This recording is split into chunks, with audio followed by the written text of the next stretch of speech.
Bonsoir à toutes et à tous, ravi de vous retrouver pour votre rendez-vous économique. L'heure éco revient ce mardi.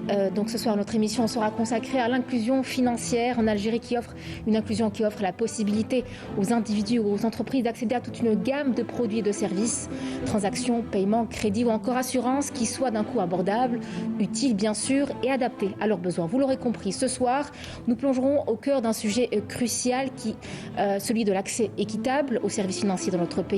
L'essor technologique, en particulier la transformation digitale, offre des opportunités considérables pour améliorer cette inclusion. Nous explorons également divers aspects de cette évolution en mettant en lumière les progrès significatifs réalisés par l'Algérie Post. En partie, bien sûr, notre pays a pris, vous le savez, d'importantes mesures pour encourager le paiement en ligne.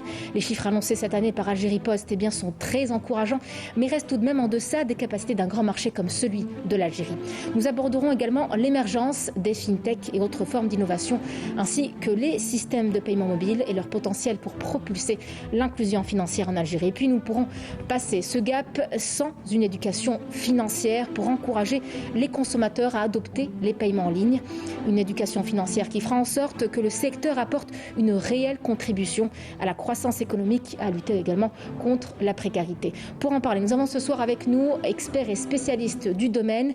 Nous recevons M. Halim Bensouiyeh. Bonsoir. Bonsoir, je suis ravi d'être parmi vous. Merci d'avoir accepté notre invitation. Alors vous êtes directeur des études et développement au groupement d'intérêt économique, donc GIE Monétique. Également des nôtres, Monsieur Salem Guesmi, divisionnaire des services monétaires et financiers à Algérie Post. Merci d'avoir accepté notre invitation. Bonsoir madame et merci pour l'invitation. Merci à vous. Également des nôtres, Monsieur Mounir Amari, donc fondateur d'une application mobile de paiement et de transfert d'argent que je me permets de qualifier d'avant-gardiste. Merci d'être des nôtres. Merci pour l'invitation. Monsieur Selim Bedja, également des nôtres, expert et enseignant marketing digital et e-commerce et fondateur également d'un site web. Merci d'avoir accepté notre invitation, monsieur Bedja. Merci à vous. Alors on va justement passer à un sujet. Avant d'entamer notre débat, je vous propose de suivre ce sujet de Majda Djahmoud. Comment l'inclusion financière soutient-elle l'entrepreneuriat et l'investissement, que ce soit dans le secteur bancaire ou non? Comment crée-t-elle des opportunités d'emploi dans l'intérêt public? C'est ce qui est important pour nous. Élément de réponse dans ce reportage et on se retrouve juste après.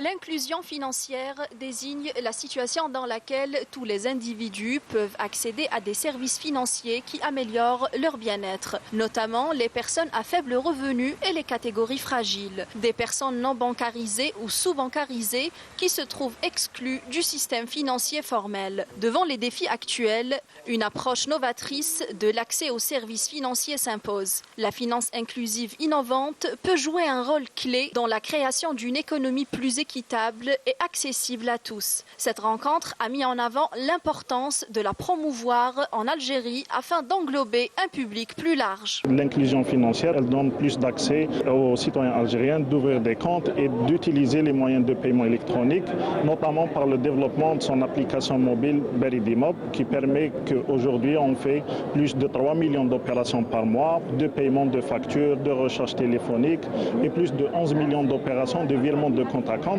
qui contribuent dans la macroécononomie, dans le sens où l'ensemble des opérations se font de manière électronique, sans recours au cash. En tant que régulateur, donc on doit adapter la réglementation pour permettre la prolifération et le développement de la technologie financière qui va automatiquement se répercuter positivement sur l'inclusion financière, ce qui va inciter les citoyens à utiliser davantage les services financiers. Pour atteindre les objectifs de développement durable, il est nécessaire aujourd'hui de faire appel à des financements responsables, inclusifs et innovants afin de renforcer la résilience des micro et petites entreprises et leurs fournisseurs de services financiers face aux chocs environnementaux et économiques. L'événement était une occasion aussi pour mettre en avant l'importance de l'éducation financière et le rôle qu'elle joue dans l'avancement et le développement économique des nations. L'éducation financière représente une solution stratégique pour augmenter ou bien pour favoriser et promouvoir l'inclusion bancaire, notamment les opérations bancaires, et lutter contre l'informel. Donc l'éducation financière, elle est très importante actuellement, surtout avec les réformes conjoncturelles, mais l'éducation financière, elle n'y est pas là. Nous allons lancer un ensemble de programmes pour favoriser cette culture financière avec les élèves et les étudiants à différents niveaux. On a comme rôle d'accompagner l'économie et donc les orientations de l'État pour un peu stimuler et booster les porteurs de projets. On s'est dit on va concevoir un produit qui soit 100% en ligne, qui couvre des besoins spécifiques à cette activité et qui ne soit pas très très cher. Donc maintenant avec le IPAC Startup, vous avez des startups qui peuvent aller sur le plateforme 4.dz, faire leur devis, faire leur souscription, payer via la carte Dahabia ou bien la CIB, et faire leur déclaration sinistre aussi. Développer le recours à l'expertise financière inclusive innovante en Algérie permettra notamment la stimulation de l'économie en encourageant l'entrepreneuriat, de réduire la pauvreté et favoriser ainsi le développement durable pour répondre aux besoins des populations vulnérables. Alors, il y a plusieurs points sur lesquels vous voulez rebondir, je le vois bien, je le sais bien, mais on va tout d'abord dresser un état des lieux de la transformation digitale dans le secteur financier en Algérie. Et je m'adresse à vous, Monsieur Halim Bensouya. Alors, on le rappelle, vous êtes directeur des études et développement au GIE Monétique. Un point de situation, en évoquant peut-être, bien sûr, les avancées et défis à relever dans le secteur financier en Algérie. Bonjour à tous. En fait, en termes d'état des lieux, on peut pas parler. On doit d'abord définir l'inclusion financière. L'inclusion financière, c'est l'utilisation et l'accès aux services financiers.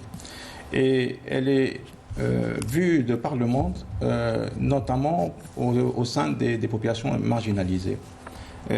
En ce qui concerne l'Algérie, on ne peut pas parler d'inclusion financière sans parler de bancarisation.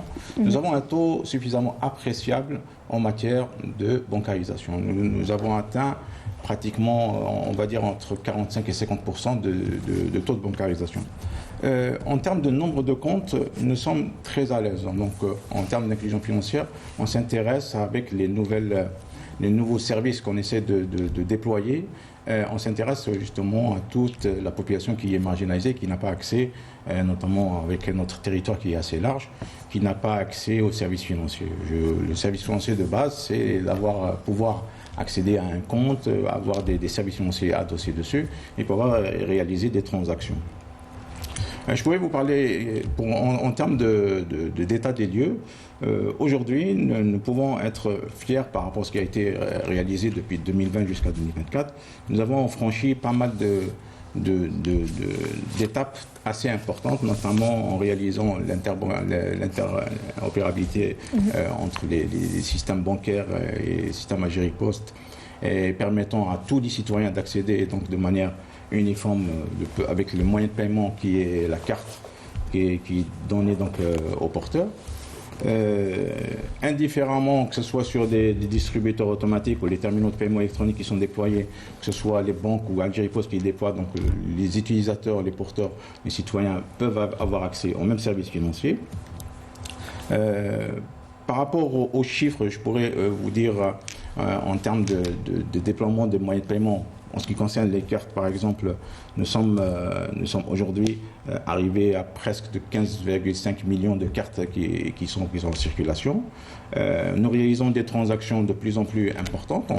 Nous avons déployé, nous sommes intéressés d'abord en s'adressant à la sphère publique pour les doter aux moyens d'acceptation qui permettent justement aux citoyens d'accéder, de pouvoir utiliser les services financiers. Et puis,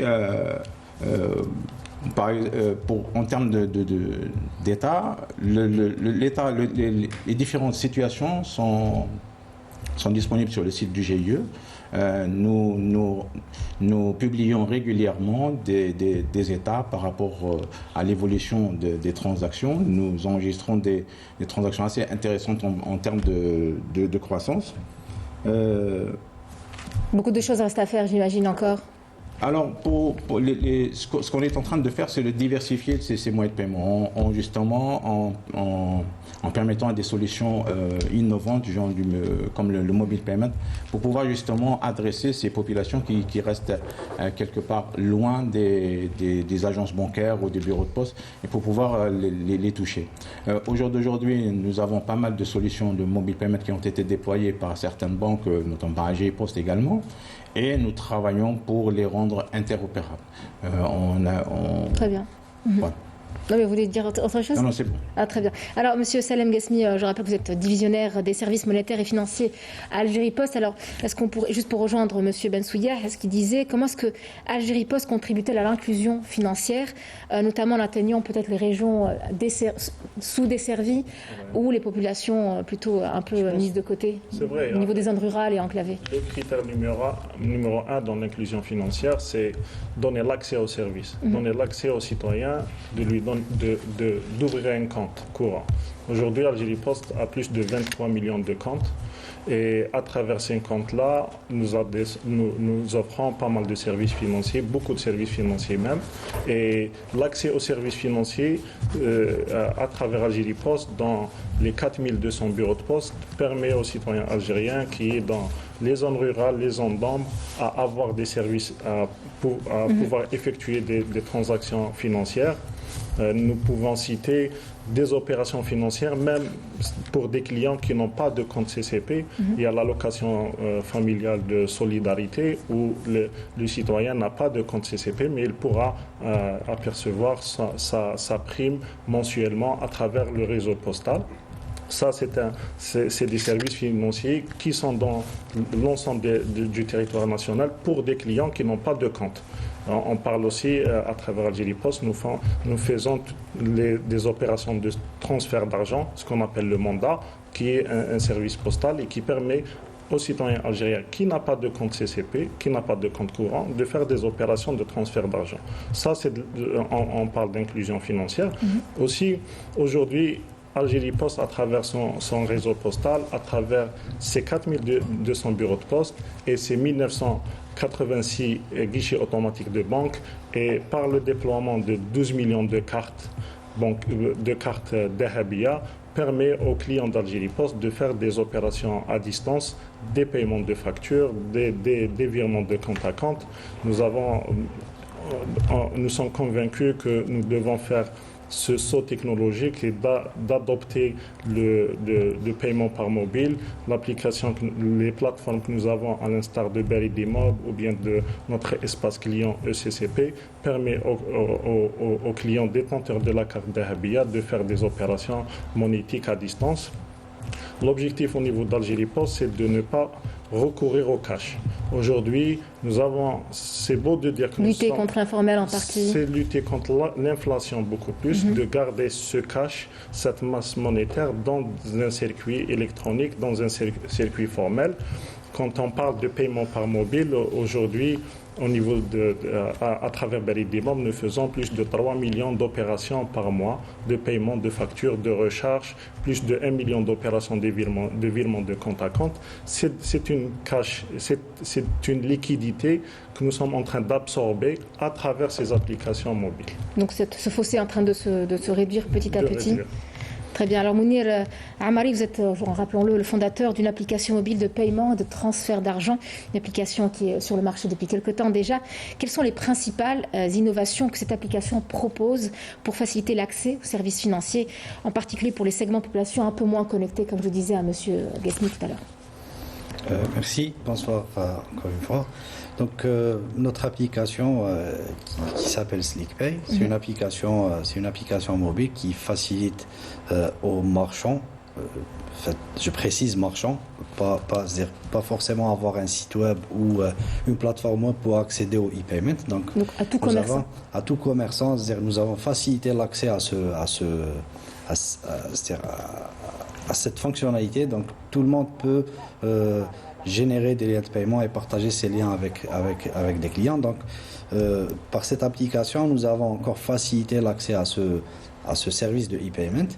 En plus du fait que c'est une application qui est mobile, qui est accessible partout, qui permet aussi nous sommes en train de lancer une nouvelle fonctionnalité qui est le paiement par QR code, qui va être lancé très très prochainement. Il était temps en même temps. Ouais.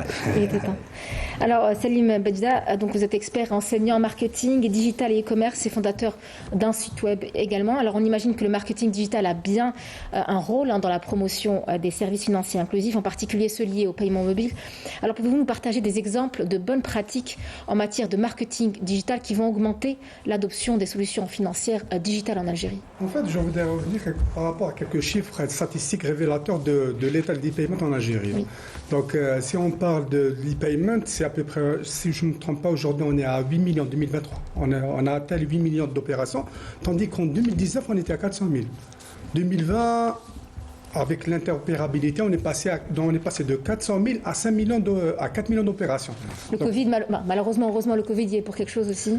Pas que. Parce qu'il faut savoir que 75% des détenteurs de cartes CIB, c'est des clients de l'Algérie Post. Or, il était avant 2020, ils étaient hors circuit CIB. Donc, avec l'interopérabilité, ça permet d'inclure le réseau d'Algérie Post, donc 75% de la population dans le circuit. Donc, les Algériens, ils ont adopté l'e-payment. Mais si on rentre dans les chiffres et on va analyser, on va retrouver à peu près 91% des paiements en ligne se font au profit des opérateurs téléphoniques. Pourquoi? Parce que c'est une question de confiance. Donc, c'est les grands facturiers. Donc, par exemple, c'est l'intitulé, on connaît. PANDZ, ou bien la CA, ou bien Sonargaz et tout. Par contre, si on parle de e-commerce, là, c'est-à-dire...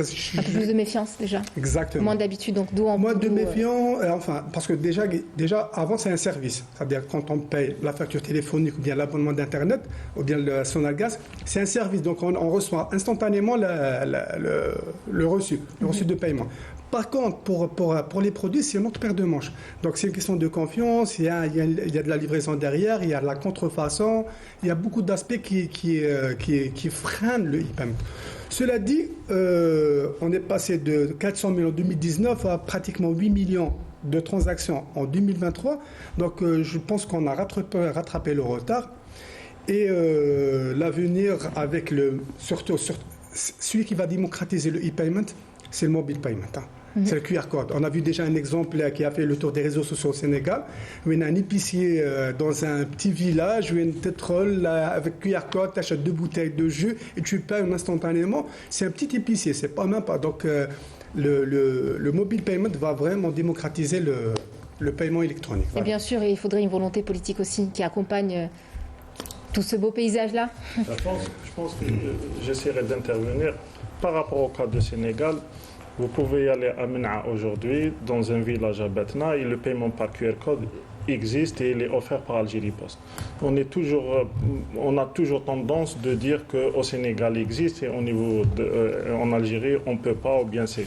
Au contraire, c'est quelque chose qui existe et nous sommes convaincus que le digital est né pour les zones rurales.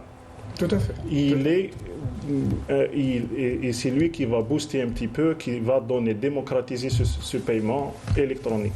Parce qu'on parle de confiance numérique, c'est vrai, mais dans les zones rurales, il y a la confiance de ce receveur que tout le monde connaît et que tout le monde connaît ce bureau de poste où il y a derrière tout un travail de fond d'éducation financière. On ne peut pas parler d'inclusion financière sans parler d'éducation financière, sans parler de prérequis. Un des prérequis au niveau du bureau de poste, nous sommes convaincus que l'adoption de la technologie, c'est elle qui va booster cette inclusion financière.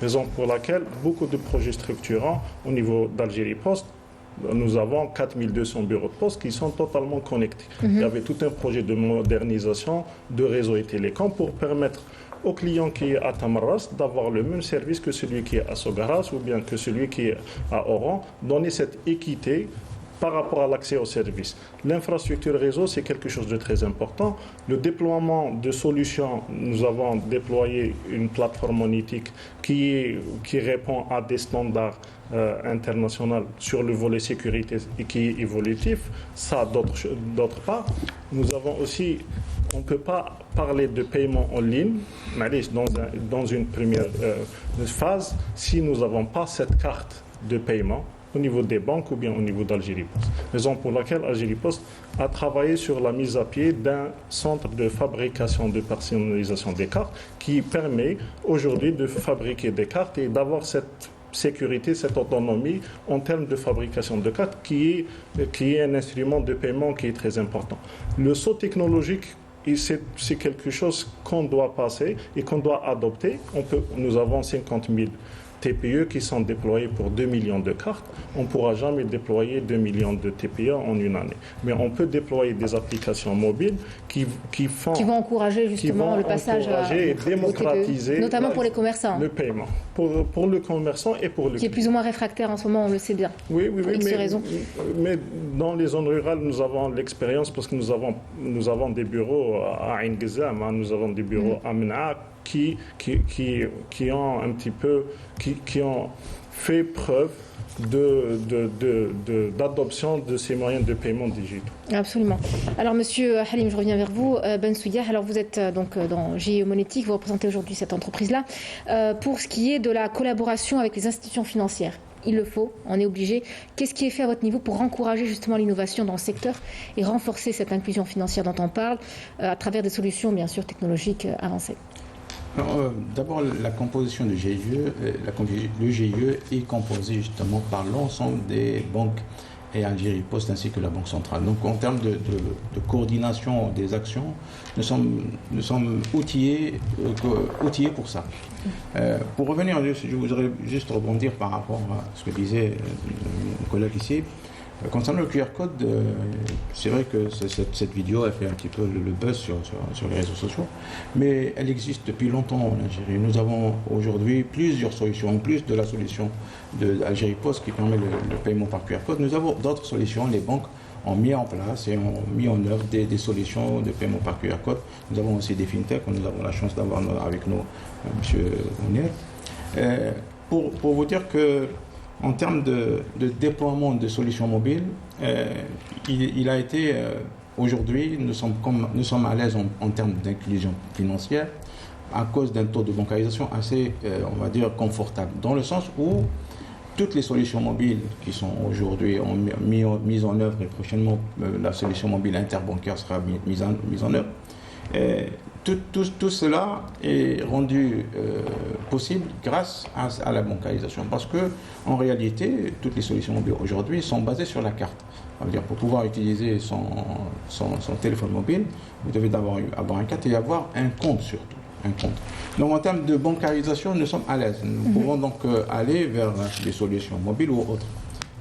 Pour revenir à ce que disait mon ami d'Algérie Post tout à l'heure, l'expérience de Mena, par exemple, il y a eu d'autres expériences aussi performantes que ça. Et nous avons perçu que la population est très friande de la technologie et accepte justement d'utiliser. Nous avons, au niveau des GIE, fait des enquêtes au niveau des commerçants, au niveau des porteurs, au niveau de la population, et nous avons bien noté qu'en termes de bancarisation, les citoyens ont déjà un compte et sont preneurs de solutions de paiement, de services financiers, que ce soit de paiement par carte ou par mobile ou par autre chose. Donc il y a un travail de communication qui doit être fait aussi. C'est le travail de communication qui doit toujours accompagner sensibilisation, faire des campagnes, des portes ouvertes.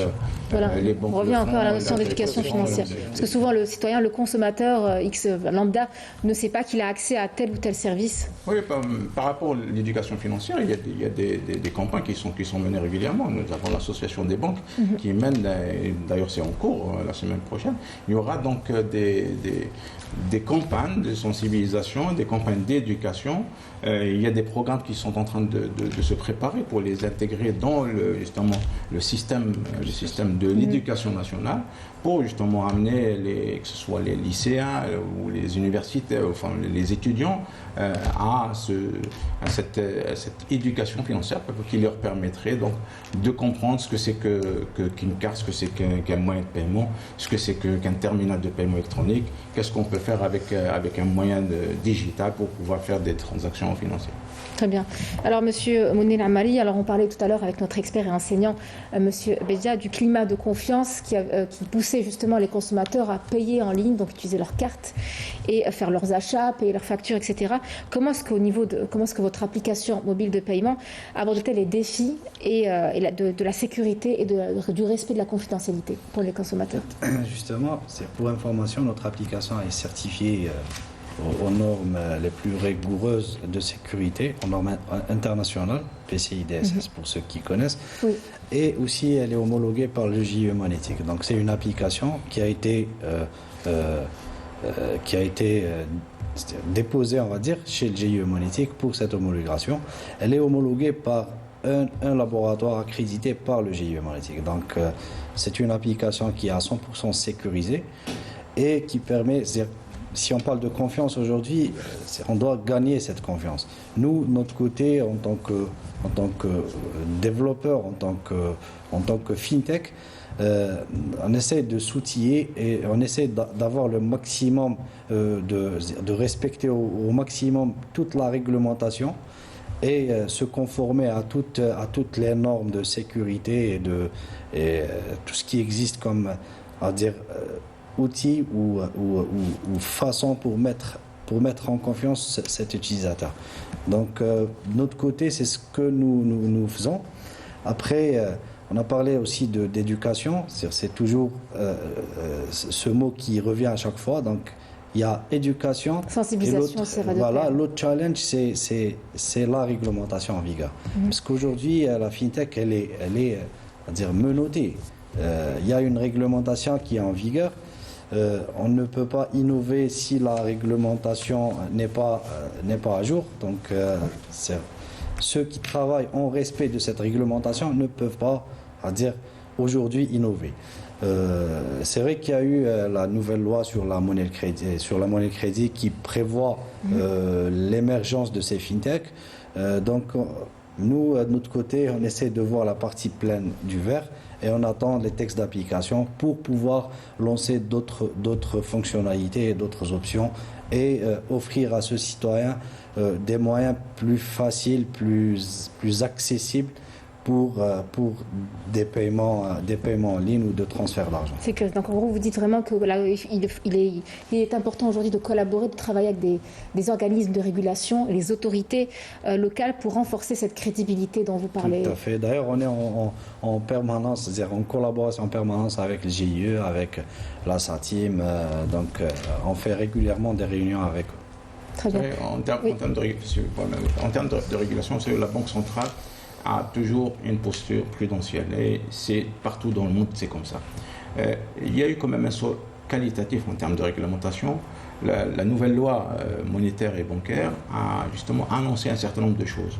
Il est vrai qu'on est en attente des textes d'application. Il est aussi tout à fait normal que ça prenne du temps pour être mis en œuvre. Ça a annoncé les prestataires de services de paiement, ce qui est une nouveauté. Aujourd'hui, la Banque centrale, même en termes pour le mobile payment, elle est prudente dans le sens où même les comptes de mobile payment sont adossés à des comptes classiques. C'est une prudence tout à fait compréhensible.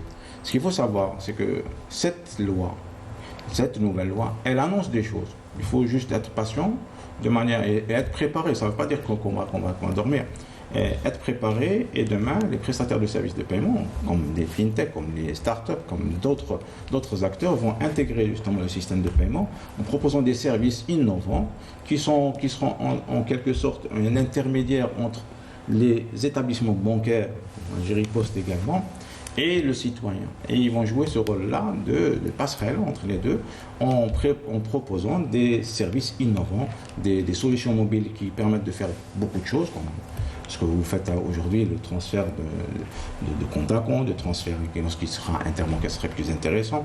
Et puis derrière, il y aura aussi les assurances qui vont intervenir et pas mal d'autres choses. En espérant que ça ne met pas trop de temps non plus pour arriver. Le facteur temps, il est très important pour une fintech et pour une start-up. Sinon, on est en train de créer des mornay. Donc, une start-up ne peut pas attendre. C'est le concept même du start-up. Voilà, donc c'est une croissance très rapide. Donc, du coup, oui, c'est-à-dire on a beaucoup aimé ces textes de loi, ces possibilités, ces propositions de l'LMC 2023. Mais nous, on est des startups.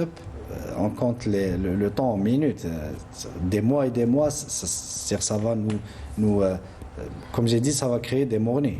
Oui. D'autant plus que c'est question de technologie. Le temps qu'on met en place la loi, peut-être qu'il y aura une nouvelle technologie. Tout à fait. Donc la loi, elle sera morne et éternelle. Voilà. Absolument.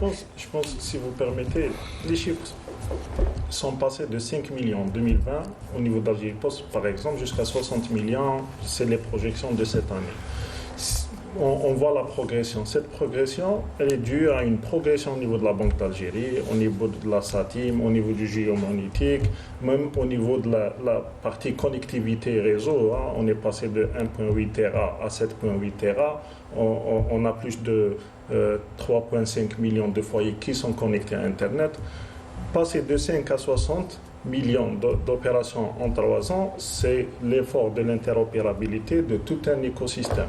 C'est vrai, les startups, vous parlez de raccourcir les délais, mais l'évolution, elle est là. Et si on a atteint ces chiffres-là, c'est grâce à la Banque d'Algérie, c'est grâce aux banques, à l'interopérabilité, et c'est aussi grâce aux services.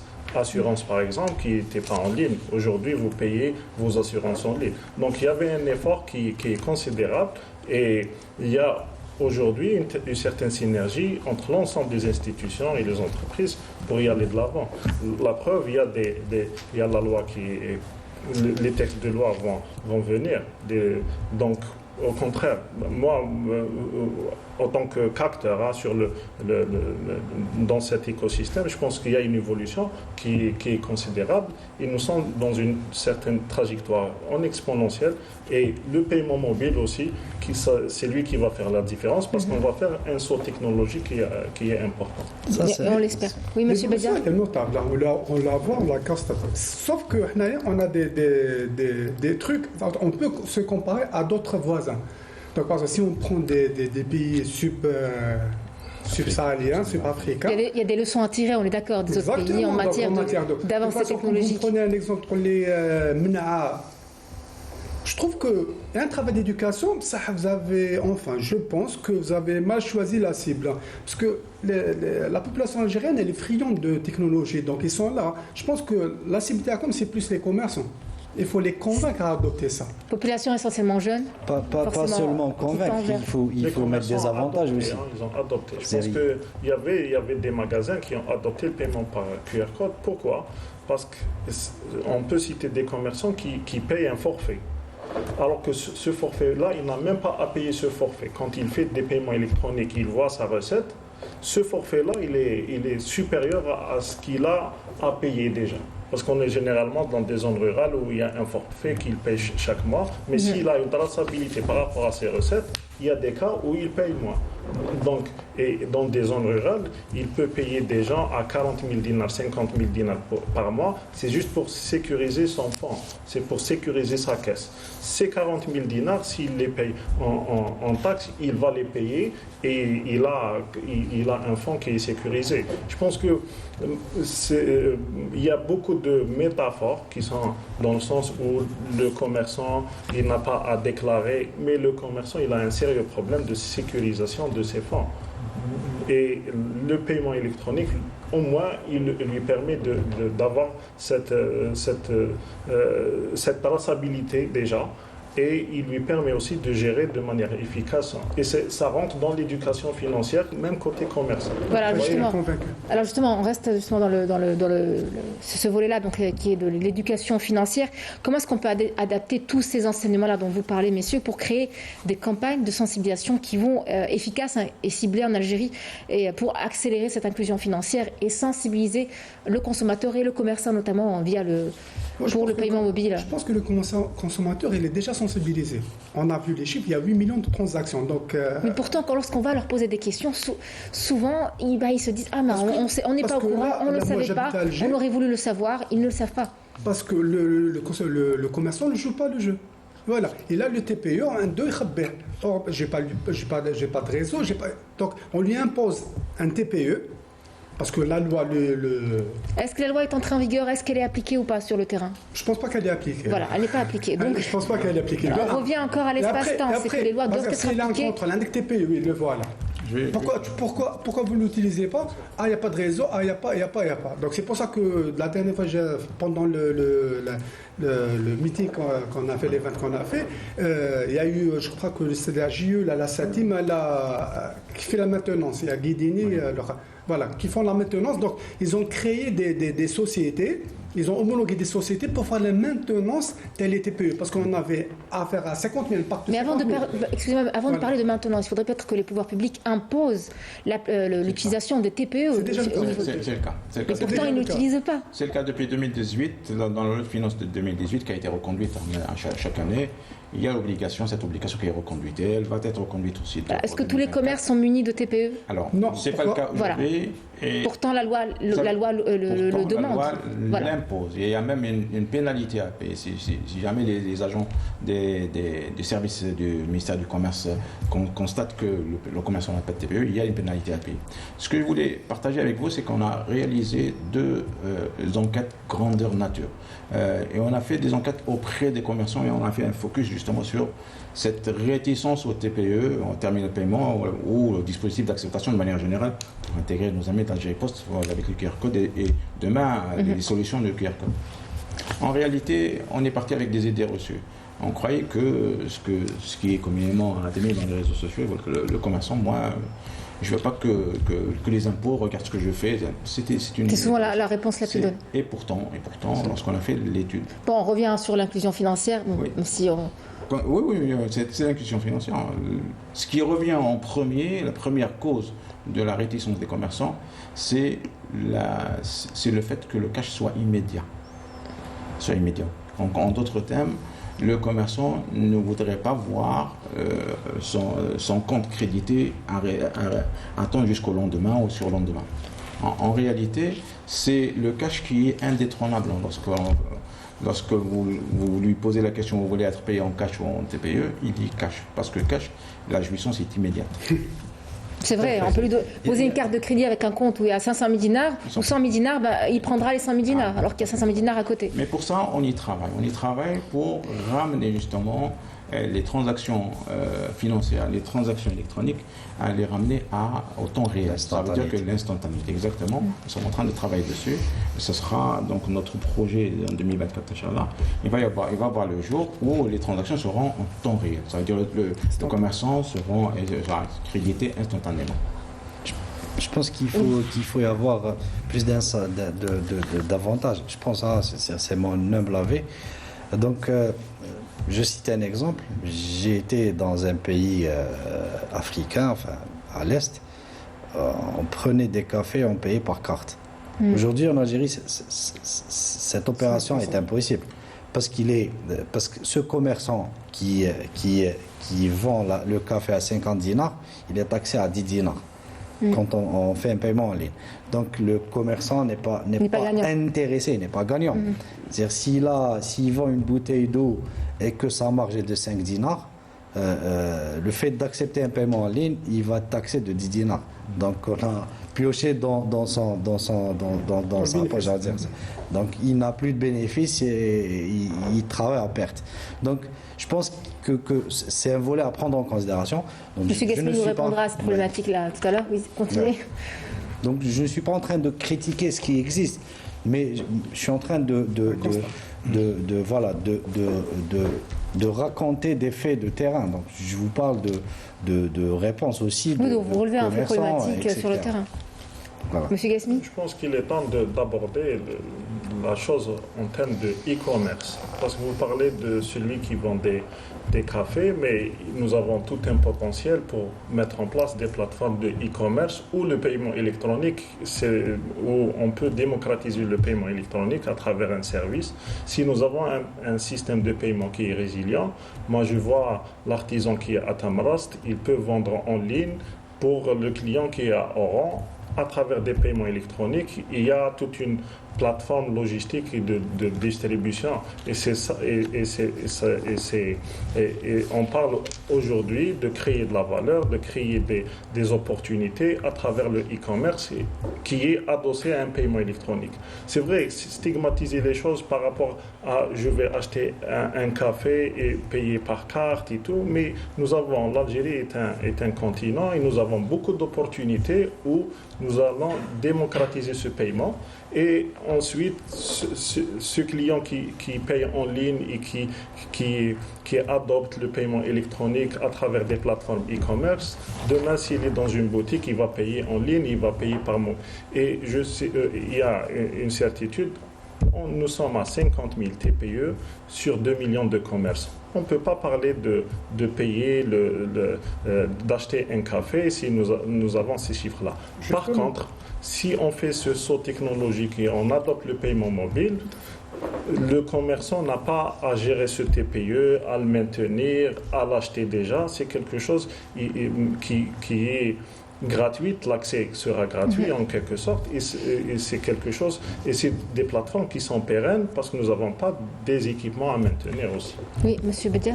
Justement, je voulais rebondir à ça. C'est vrai qu'il a raison que si on passe carrément au paiement mobile, c'est bon, le TPE, ce sera plus un problème en fait. Ça sera plus un problème. Le problème du TPE, pourquoi ça n'a pas été vraiment déployé? Parce que on a à peu près 900 000 à 1 million de commerçants. Et la capacité de production de les TPE ne suit pas la cadence. Donc, vous avez beau à mettre une loi en vigueur, j'ai fait ma demande auprès de la banque, j'attends mon tour. Donc on parle de TPE, mais on parle à l'air du temps. On parle du QR code aussi. Donc, le QR code n'a pas besoin de TPE. Voilà. Donc, ça se passe sur un téléphone, tu imprimes ton QR code. À un moment donné, c'est vrai qu'on a pris on a connu un grand retard. Du coup, autant sauter l'étape TPE et passer à l'étape QR code. C'est pour ça que mon ami Mounir, il est pressé par rapport à la loi. C'est une question de technologie. Donc, parce qu'il représente aujourd'hui le monde de la start-up. Donc, non, on est en train de parler de paiement mobile. On ne sait pas, d'ici 3 mois, 4 mois, d'une nouvelle technologie, là, ce même paiement mobile sera update. Peut-être qu'ils vont nous incruster. D'où le facteur temps qui est primordial en termes d'avancée technologique. La technologie s'avance très très rapidement. Nous, c'est-à-dire qu'on a un train de retard pour prendre les décisions et pour les appliquer.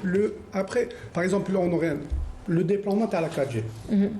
Enfin, le déploiement à la 3G. Là, on parle de 5G alors qu'en fait, la 4G, tout ce qui a été installé et programmé pour la 4G n'a même pas encore été amorti. Déjà, on a pris du retard pour le déploiement à la 3G. Le moment de déployer la 3G, on pouvait déployer carrément la 4G. Donc on était en train de déployer la 4G alors que le monde entier est déjà passé à la 4G. À la 5G, vous voulez dire? Je parle de 2013. Ah d'accord, 2013.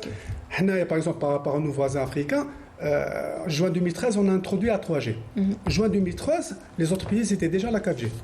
Donc voilà, on réagit avec un temps de retard. Il y a un juste milieu à trouver. Il faut le médiateur. Il ne faut pas non plus prendre la technologie comme ça dès qu'elle arrive. Il y a un temps on va dire de prudence qu'il faut respecter. Pour revenir aux différentes solutions que vous citiez tout à l'heure, vous savez, ça dépend de quel point de vue on les regarde. Vous avez cité des exemples subsahariens, dans la région subsaharienne. Le fait que ce soit mobile à ultra, ça dépend des cas. Certains cas qui ont été cités dans la littérature, il parle de l'explosion du mobile qui a justement révolutionné les choses. Nous, au niveau du GIE, nous sommes en train de diversifier les dispositifs d'acceptation, de manière à ne pas considérer le QR code de le mobile comme quelque chose qui va remplacer le TPE. Il va le compléter. Parce que jusqu'à même demain, il y aura la segmentation des commerçants. Il y a des commerçants où le TPE est obligatoire, enfin, est nécessaire. Il y a des segments d'accepteurs, de commerçants où le mobile va marcher pour des petits montants, pour des transactions rapides. Le QR code aussi, il a un segment de commerçants où il est le mieux adapté. Regardez ce qui se passe autour dans les pays occidentaux ou dans le subsaharien. Les solutions ne viennent pas l'une effacer l'autre. Il y a une complémentarité, il y a une vision intelligente de la répartition de ces dispositifs. C'est pour ça que je disais tout à l'heure, il faudrait être prudent. Il faudrait être prudent et mettre en place les choses selon les besoins. Mais il faut noter aussi que le paiement mobile ou bien les plateformes qui sont digitales On parle des pays africains, c'est quelque chose qui s'est fait en 1 année, 2 ans maximum. Et l'Algérie, aujourd'hui, elle est prête à faire ça. Nous avons tous les prérequis nécessaires pour assurer ça. Notamment, il y a eu une amélioration notable par rapport à la connectivité. Tous les Algériens ont des mobiles. C'est vrai, en termes de moyens de paiement, dans des grandes surfaces, tu trouveras le TPE et le paiement mobile. Mais nous essayons de faire ce leapfrog, ce saut technologique. Et c'est des solutions qui se déploient de manière très, très rapide. Et c'est pour résorber un petit peu ce retard-là. C'est dans ce sens. Alors, M. Guesmi, on va rester avec vous. Les projets, parlez-nous un peu des projets à long terme rapidement d'Algérie Post pour répondre à ces besoins croissants en matière d'inclusion financière en Algérie. Je pense que Algérie Post aujourd'hui adopte une démarche de lutte contre l'inflation et comment bannir le recours au cash et comment diminuer en premier temps le retrait sur ces GAB et sur ces bureaux de poste et pour garder cette liquidité dans un circuit formel, dans un circuit électronique et donner plus d'accès aux citoyens algériens à ces services financiers, notamment par le déploiement déjà des salles libre-service. Nous avons 60 salles libre-service qui a permis à des clients de découvrir cette carte Dahabia, de retirer en premier temps, de découvrir c'est quoi un GAB, faire des virements de compte à compte. Et notre application mobile a permis aujourd'hui, on fait 3 millions d'opérations de paiement. Qui est par rapport au virement de compte à compte, on fait plus de 1 million d'opérations par mois. C'est des chiffres qui dénotent que l'adoption du mobile et la démocratisation des services numériques peuvent se faire à travers ces plateformes-là. Et aujourd'hui, par rapport à Algérie Post, elle joue un rôle important dans l'accès aux comptes, l'ouverture des comptes, mais aussi par rapport à des services financiers, j'insiste, pour des clients qui n'ont pas de compte, à travers des paiements, des allocations familiales de solidarité, à travers des transferts des transferts d'argent. Très bien. Alors Mounir Amari, comment est-ce que votre entreprise, votre application mobile de paiement collabore-t-elle avec d'autres secteurs, d'autres acteurs du secteur financier pour maximiser l'impact positif de ces innovations sur l'inclusion financière? En fait, l'application SlickPay étant dans un écosystème tel qu'il est aujourd'hui, donc on est en étroite collaboration et on utilise tous les services bancaires pour pouvoir marcher. Aujourd'hui, comme a cité M. Bensouyeh, toutes les applications, toutes les solutions de paiement sont liées à une carte. Donc s'il n'y a pas de carte, s'il n'y a pas de compte, il n'y a pas de carte. S'il n'y a pas de carte, il n'y a pas d'application ou solution de paiement mobile. Aujourd'hui, on essaie de s'adapter à ce qui est permis, à ce qui est offert, et on essaie de se développer afin de proposer ou offrir d'autres services en fonction de leur libération, en fonction de leur apparition ou c'est-à-dire leur permission et ouverture du marché. Donc aujourd'hui, SlickPay fonctionne dans un modèle économique ou dans un modèle qui est lié directement à cette carte de paiement. Si demain on a le switch mobile ou l'open banking ou l'ouverture des banques, on pourra ajouter d'autres services, je vous dis aujourd'hui, sont développés, cachés, en attendant cette réglementation, cette ouverture. Le droit de pouvoir justement avoir recours Tout à fait. À ces services-là. Merci. Alors Salim Bedja, alors qu'est-ce que vous pouvez nous dire en termes de formation, là où vous exercez votre profession? Qu'est-ce qui est fait? Qu'est-ce qui n'est pas encore fait? En fait, en matière de formation, j'enseigne le marketing digital et e-commerce, donc il y a un énorme engouement de la part des étudiants notamment et des commerçants par rapport à ça. Donc j'ai beaucoup d'apprenants qui sont des commerçants qui veulent switcher vers le commerce en ligne parce que là, ils ont 58 wilaya, 45 millions d'Algériens à portée de main. Donc il y a un énorme engouement. D'ailleurs, des 30 à 40% de mes apprenants me payent via Beridimob. Donc personnellement, je suis très content. Donc les SMS, je suis très content. Donc l'instantanéité, elle est indé. Donc je suis donc les SMS, donc je suis très content. D'ailleurs, moi, je suis très adepte de Beridimob. Je suis très content. J'ai eu à comparer le service par rapport aux banques étrangères ou algériennes qui sont ici. Donc en matière d'innovation, ils ont un train d'avance. Ça me fait plaisir parce que c'est des ressources 100% algériennes, c'est de l'ingénierie algérienne. Donc je vais dire une fierté. Je ne suis pas du tout pessimiste, je suis optimiste. Moi, tant mieux. Voilà, donc je suis très optimiste. Sinon, j'appuie sur là où ça fait un petit peu mal, c'est que la législation prenne un petit peu de retard par rapport à la vitesse de la technologie. Donc voilà, donc par rapport à mes formations, je disais qu'il y a un énorme engouement pour le marketing digital e-commerce. D'ailleurs, il faut savoir que par exemple en matière de e-commerce, il y a une seule université, c'est une école qui se trouve à Cléa, l'ESGEN, l'école supérieure de gestion de l'économie numérique, qui enseigne le e-commerce en Algérie. C'est-à-dire que je parle des formations supérieures. Sinon, tout se fait en parallèle par des formateurs et tout sur le tas. Et en ligne aussi. Voilà, en ligne. 100% en ligne. Voilà. Un dernier mot, M. Bensouyer. Oui, peut-être juste une précision. Vous savez, au niveau du GIE, il y a un ratio qu'on surveille particulièrement. Même notre direction générale, notre Arabes dessus, il s'agit du ratio retrait-paiement. Et on regarde ce ratio-là pour justement le faire. Il y a un déséquilibre immense entre l'utilisation des moyens de paiement carte pour pouvoir faire des retraits et pour faire des paiements. Pour pouvoir justement ramener ce cash dont parlait tout à l'heure M. Gasmi, ramener ce cash dans le circuit électronique, nous nous sommes focalisés sur la sphère publique et nous avons justement regardé la sphère publique et nous nous sommes adressés à cette sphère publique pour les équiper. Nous sommes très fiers d'une expérience qu'on avait menée à l'époque, il y a maintenant quelques mois. C'est la vente exclusive des tickets de stade. Et c'était une réussite, je ne vous le cache pas. Nous avons mis en place la vente exclusive des tickets de gaz. Et nous sommes restés attentifs. Et c'était une réussite. Plus tard, nous avons généralisé tout ça pour l'ensemble des tickets stade. Aujourd'hui, nous sommes en phase d'intégrer le trésor public. Donc tous les accepteurs trésor public qui vont intégrer le paiement électronique, et ça va encore booster davantage l'expérience aussi de la rentrée universitaire, les Fatet Rakima. C'était les étudiants qu'on a un petit peu forcés à aller faire des paiements exclusivement par carte, pour justement éliminer et rentrer dans cette démarche d'inclusion financière. Merci beaucoup. Malheureusement, je vous aurais bien laissé encore parler, mais le temps qui nous a imparti, messieurs, c'est déjà écoulé, c'est passé très vite. On aurait voulu avoir encore une petite heure pour parler en long et en large de cette thématique ô combien importante, l'inclusion financière.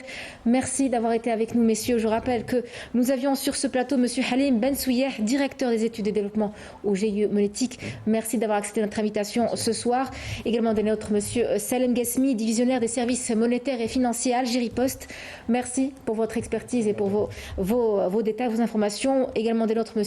Mounir Amari, fondateur d'une application mobile de paiement et de transfert d'argent qui fait largement son travail sur le marché. Merci à vous.